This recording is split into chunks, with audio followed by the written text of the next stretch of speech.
Welcome to the You Can't Afford Me podcast, where we skip the fluff and dive straight into the grind. Real entrepreneurs, real struggles, and the unfiltered journey behind success. Let's get into it. Hey guys, thanks for joining us on another episode of the You Can't Afford Me podcast. We're back with another nonprofit. I'm really excited about this series in terms of spotlighting local great nonprofits here in the area. And we have two phenomenal ladies. I'm not going to say anything about the organization because I'm also affiliated on the board. So I'm going to allow them to introduce themselves in the organization. So you guys give us a quick 60-second rundown who you are and who you're with. Sure. Hi, I'm Emily Gian Cristoforo. I'm the Executive Director of Medical Home Plus. Which we all call her Emily J because nobody can pronounce her last name. And everyone calls Medical Home Plus MHP, Yep. so very similar.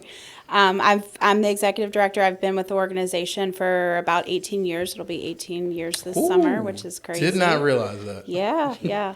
And I love the org. We work with families of children with special health care needs. We help their parents and guardians connect to local community resources. And we do quite a lot of work in the educational advocacy realm, too. Beautiful. And I'm Leslie Arthur. I'm the Manager of Outreach and Engagement for MHP. I'm the mom of a child with some special needs. We have ADHD in our household, and that certainly is a community that we help support with MHP, getting them set up in the classroom for success.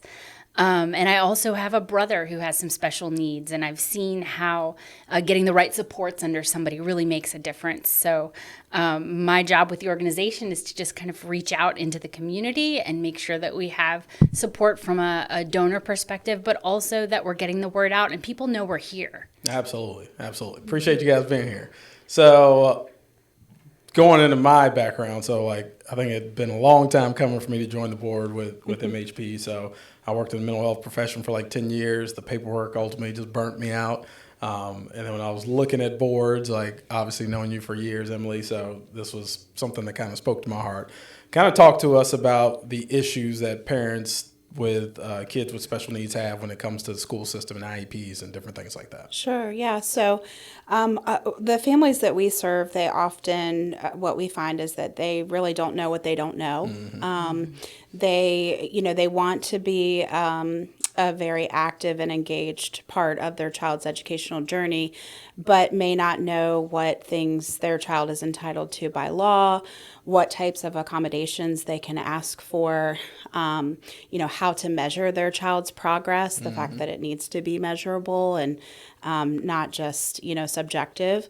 So really, large part of what we do is help to educate families on that process and where they can lean in, where their child's rights are and what they really can do to help foster, a better conversation with their child's school and how they can set their child best up for success. Yeah, I recognized that when I was working in the school system with kids where a lot of parents, number one, just weren't informed, didn't know what their rights were. And then, not saying all the schools, but a lot of schools, these kids just kind of get pushed to a corner and it's Sure. Here's a coloring book for 6 hours, just keep yourself occupied. And they're not actually working with them and teaching them those things. So this is a very important thing that we need in our community.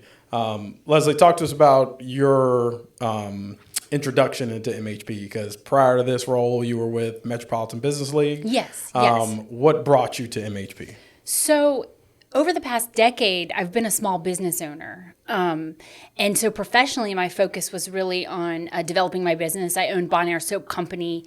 We were out at farmers market selling things we'd made. We had a store on the south side of the city. Did you bring me some soap today? I stopped making it. So professionally, I was kind of involved there, but you know how life is robust and always in the background. There was, the things to be tended to on the home front that had to do with getting my, my son situated at school and shepherding him through COVID and the virtual schooling and all of the different hurdles, like big gaps of time with no school structure at all. Mm-hmm. If we look back to 2020, mid-March, right? Yep.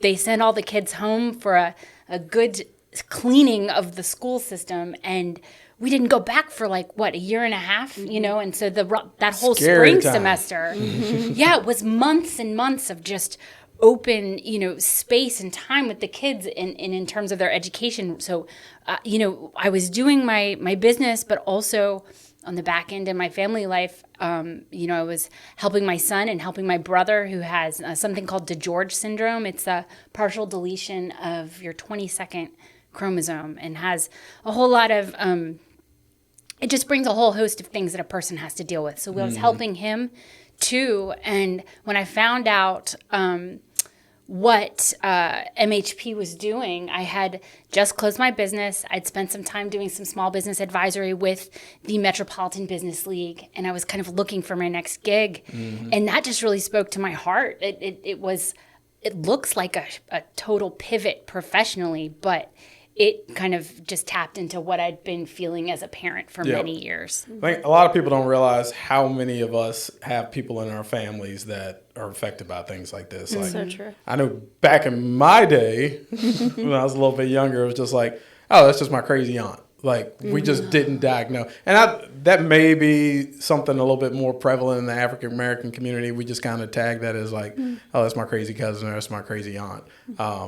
But being able to help these families and provide that service. Emily, if you can speak to the amount of families really over the course of the last year that MHP has been able to serve and help. Sure. Yeah. So exciting times for MHP. Over the last few years, we've really, really grown by leaps and bounds.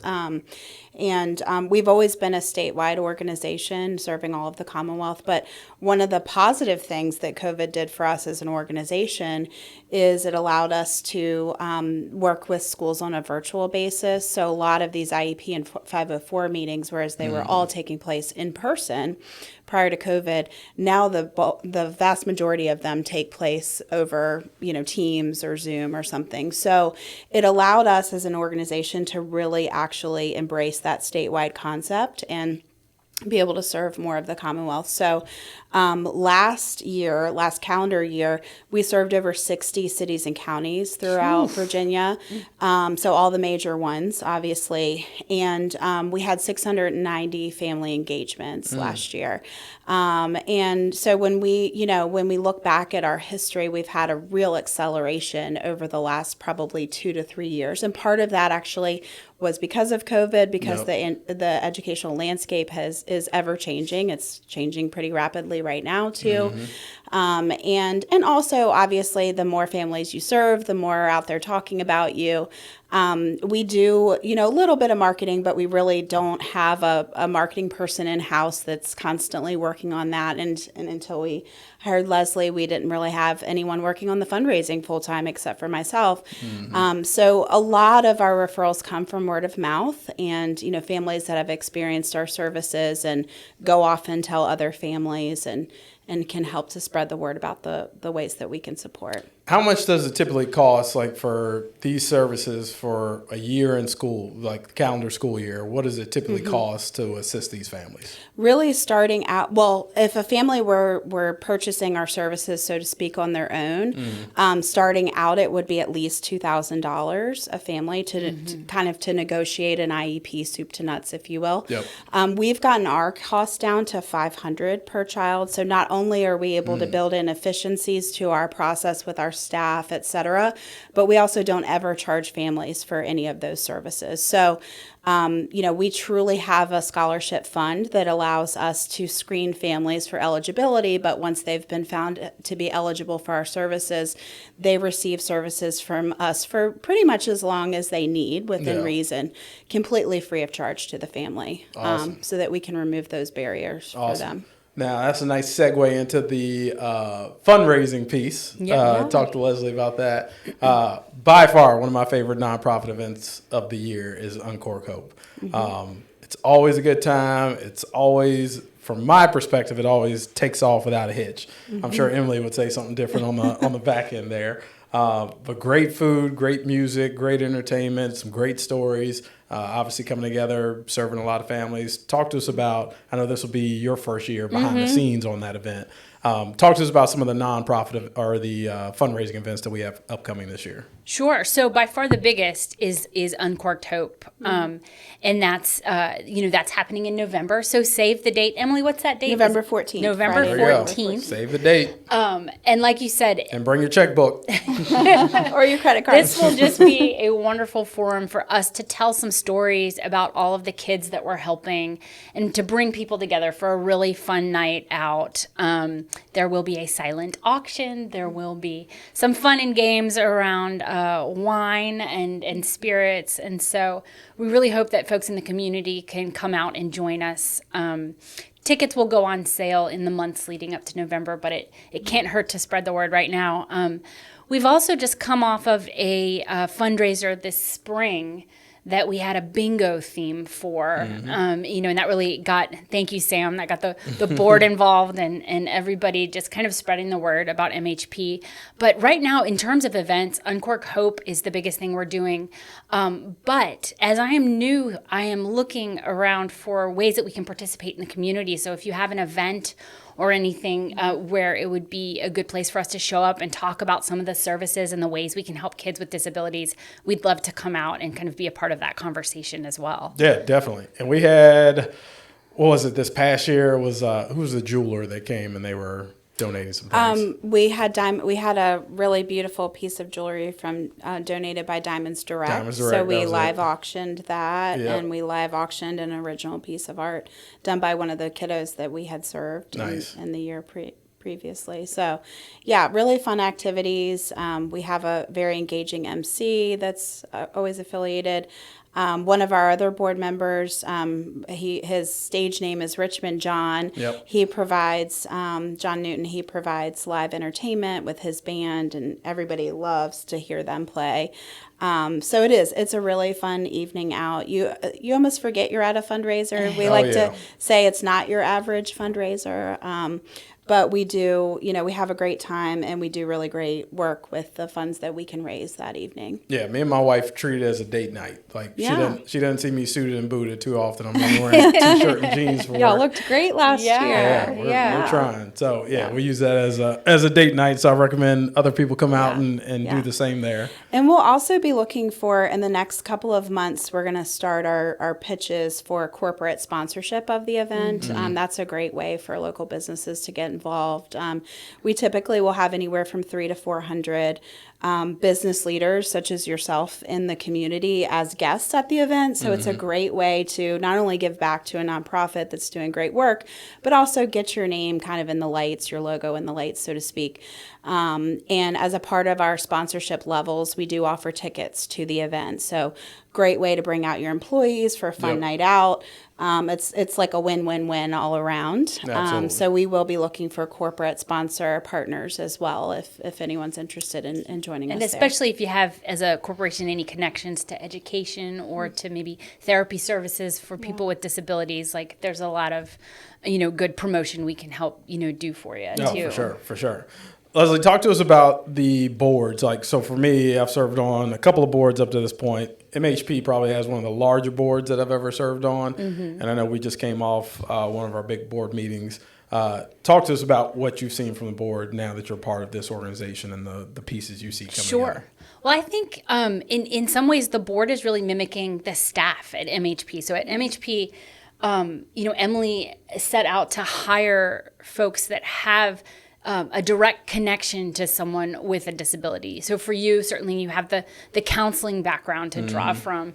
We have members on our board that have children with disabilities. Everyone's like viscerally connected to the work that we're doing, and that's the work of kind of lighting the path so that other families understand like what their rights are and what resources there are in the community. So what I've noticed from the board is that we've got a lovely, smattering of dedicated people, but all with that personal connection to the mission. And that's really great. Absolutely. And we have a very diverse board as well, too, like We various do. backgrounds, attorneys, business owners, like executives, like there's a wide range And there. you said the board's pretty big, but there's room. We will be looking to recruit some other, board members. So, if there's anyone listening today that has a connection to the work of helping people with disabilities, we'd love to talk with you and see if there's a fit to be made, Absolutely. Like, big reason I joined the board is like when you run a business and you have a young family, like life can get extremely busy. And I found myself like sinking everything into my business and realizing like, hey, I'm not really doing a lot in my community. So like for me, being part of a board is like that. Anchor may be the wrong word. They're going to be taken in a negative way, but like I do see it that way in terms of like it keeps me connected to the community. I think at any given point, at whatever period of your life you're in, you should be giving of your time or giving of your money. Right. And serving on a board allows you to do both of those. Right. So I think anybody that's like, you may have like buried yourself in your work and realized that you're not doing a lot in the community. Richmond is a very community-centered sort of town. So I definitely encourage people to reach out on that end. For those who potentially may know someone who needs services, where do the referrals typically come from? Are you guys typically talking to caseworkers? Or are you talking directly to families? How are people typically finding out about MHP? Kind of all of the above. We do have a large community partnership in terms of other organizations out there serving the same types of families that we're serving. And that's something that we've actually, from a marketing standpoint, really focused on creating those inroads with other organizations in the community that are interfacing with these families so that they can think of MHP when, the families that they're working with, maybe a physical therapy office or an occupational therapist or something. When they hear that a family might be struggling with some of the things that we can provide, they can make that referral. But word of mouth too, like I said, other families that have experienced our services, people that have come to Unquirk, and if they have a neighbor or a friend or a family member, they'll think of MHP and say, well, I know some folks that can help you. So really a myriad of ways. And we try to make it really easy for people. Actually, on our website is a little yellow bubble that pops up as soon as you go to our website. And it says, make a referral or referral question mark. And you can actually make a referral real time and put in the family's name and contact information, and we can contact them. Or they can, whomever can contact us directly too through either our email service or our phone line. Beautiful. And it's one of the better websites of nonprofits locally, I see. Thank you. Like, it's a very clean website. Yeah. We got a little bit of Leslie's background.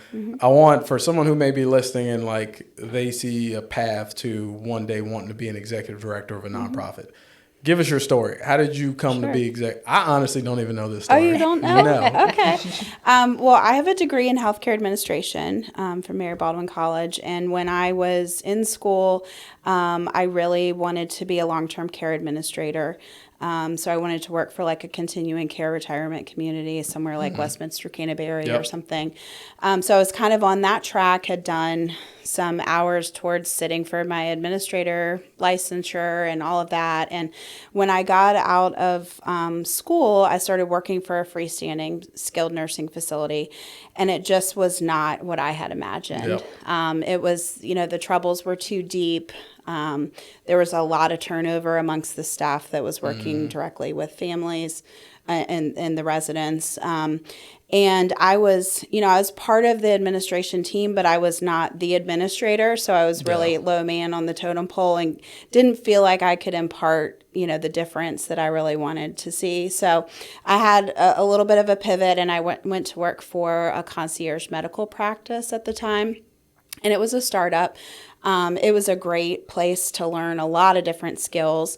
And I was really, really happy there for a long time and got a lot of different experience until I had my first daughter, or my first child. And she was a daughter. And I was working like 60, 70-hour weeks and, just on the hamster wheel. Like I was so eager and excited. And then I had Hannah, and I was like, well, I still financially need and want to work, but I don't want to work this schedule anymore. So I was kind of unofficially looking for a job, and this job actually kind of fell into my lap. I had no nonprofit experience. I've always had an affinity for supporting people with disabilities all throughout my life, officially and unofficially, and This, checks some boxes for me, but selfishly, one of the biggest boxes it checked was it allowed for a lot of flexibility for my own personal schedule and my family schedule. So I, kind of stepped out on a limb. I took a part-time job with MHP at the time. It wasn't the executive director role. It was actually an operations manager. We didn't have an ED at the time. And it was part-time salary. And I, decided to give it a try. I didn't know anything about nonprofit management. I didn't really know a whole lot about budgeting. I didn't know anything about fundraising. You're a pro at all those things now. Thank you. All learned on the job initially, but it's been great for me, as a person and for my family. One of the things that I really loved about MHP, in addition to our mission, was the co-founding doctors who interviewed me said, you're an adult, you can kind of get your work done however and wherever you want to. And this was before working from home was even a thing. And so they said, if you want to bring your baby to work with you, you can do that. If you want to do your work at night, we don't care as long as the work's getting done. And so, for me, it's been nice. I do work at the office, but we also still maintain a bit of a hybrid schedule, even post-COVID, so that we can be home with our children.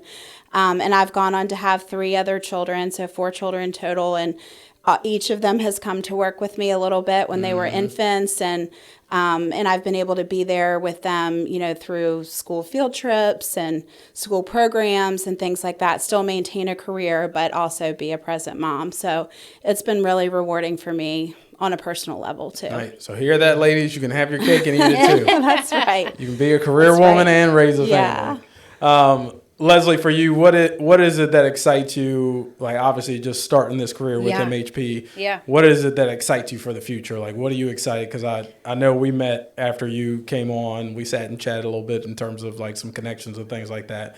And I can see that you're very excited to get your hands dirty and maybe try some things that MHP hasn't tried before. So, what are some of the plans and aspirations you have? That's right. Yeah. Looking around, I can tell that the organization has been almost so busy doing the work, doing great work. We served, we gave scholarships out to 274, I believe, children last year to get advisors. So it's so busy doing the work that we have some stories to tell about that work that we haven't had time to tell. Absolutely. And so I'm looking forward to getting in there, like you said, rolling up my sleeves and unearthing those stories and sharing them. Because listen, if you have a kid at home that you can tell is struggling at school, or if you've just been, given a diagnosis and you're not sure what to do with it and how that relates back to your child's experience in school, like, we can help you. Yep. We can find you the right person that will tell you all of the things that the school should and could be providing to help make that path as easy as possible. And so I'm excited to talk about all of our successes, and to also just spread the word so that families know that they do not have to figure this out on their own. Yeah. Nice. Yeah. I have often said that I think one of the hardest human emotions to feel is loneliness. I believe that deeply. I mean, there have been times in my life. Bar. All right. And MHP really fixes that. We combat the loneliness. These families sometimes feel very isolated. Sometimes there's like a bit of a grief process that happens when your child first receives a diagnosis, because you know that the life maybe you had imagined for them is going to look a little different. It's not insurmountable, but it's going to look a little different, and you're going to have to figure some things out.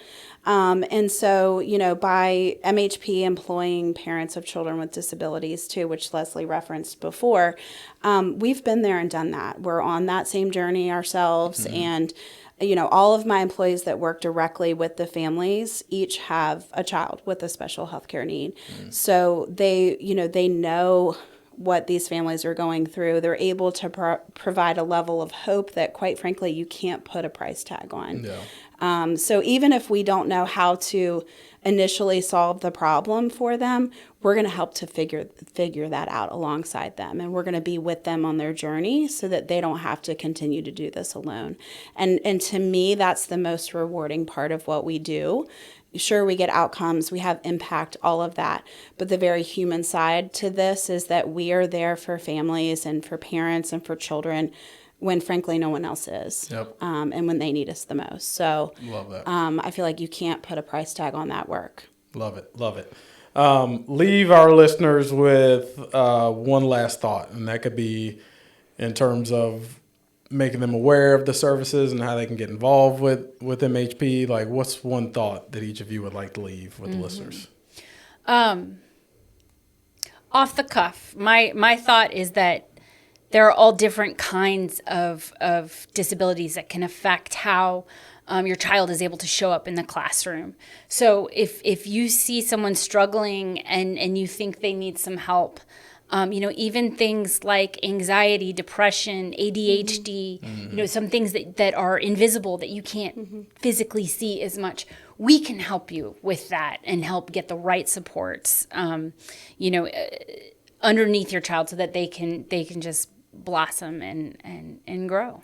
Perfect. She's good. I see why you hired her. She is. She's awesome. Yeah. I mean, our tagline is "Your child is our mission." And we say that not to be cheeky. That's really, truly how we feel. And that concept really points to the fact that we take each child as an individual case and we quite simply do what needs to be done for that child to be on a better path in life, whether it's educational, whether it's accessing community resources. It can run the gamut, but whatever that family and that child needs, we're going to help to provide for them. In order to do our job. Love it. Yeah. If people want to help out, if they want to volunteer, if they want to donate, they want to sponsor, how can they do that? Yeah. Look us up. Email me info@medhomeplus.org. Or you can call us. Our number's on our website, medhomeplus.org. We'd love to have any and all people that are interested in helping us out come and join our team in a volunteer capacity or on the board. We also have an open staff position right now that's posted on our website. So lots of different ways to get involved, and we'd love to hear from you. Beautiful. And we need wine bottles for the event. Yes, wine and spirits for Encore Yes. Cope. Yeah, Yes. and check out our event. We'd love to have you come to that too. Perfect. Well, thank you for being here today, ladies. Thanks for having us. Sam. Absolutely. Appreciate it. And we'll see you guys on the next episode.